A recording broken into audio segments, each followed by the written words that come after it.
every color bleeds into the same. 'Cause before you go and walk away, yeah, you better know where you're going.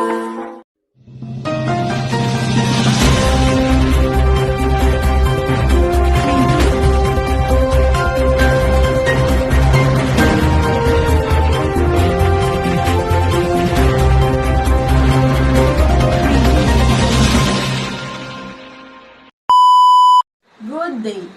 Welcome aboard the magnificent world of maritime marvels.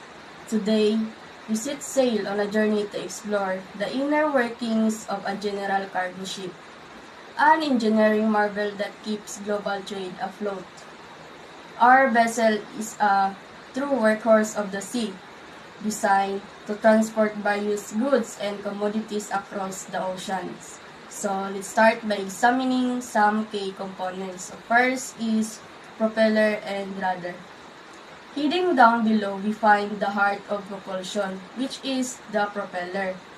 This massive spinning blade drives the forward of the ship.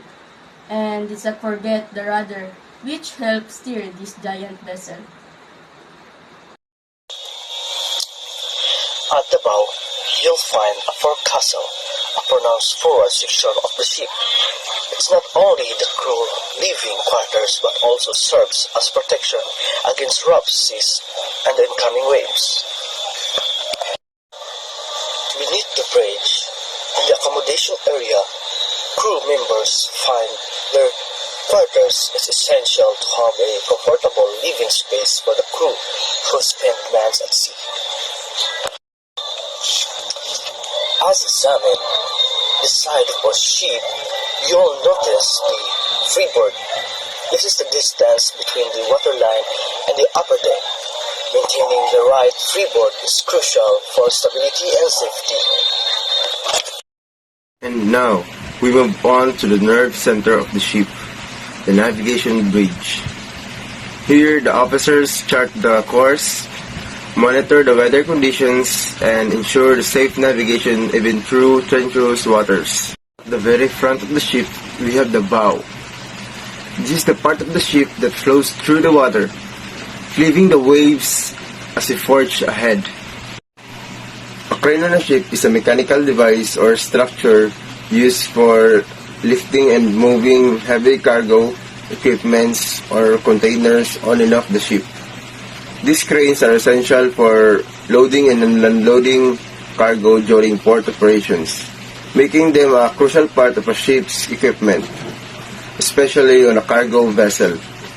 Now, let's talk about the funnel of the ship. The funnel of a ship refers to the large vertical pipe or structure that rises from the ship's deck and often emits smoke and exhaust gases. It is commonly known as a smokestack or strap. While these structures used to serve the purpose of expelling smokes and exhaust gases from the ship's engines. Many modern ships now use more advanced emissions control systems, and the funnels may primarily be decorative or serve other functions. Lastly, let's not forget the sturdy hull that encases all these vital components, and beneath it, the keel, which provides the balance and stability of the ship, and also ensuring our ship doesn't topple over. And there you have it, the general cargo ship, a testament to human engineering and the backbone of global trade.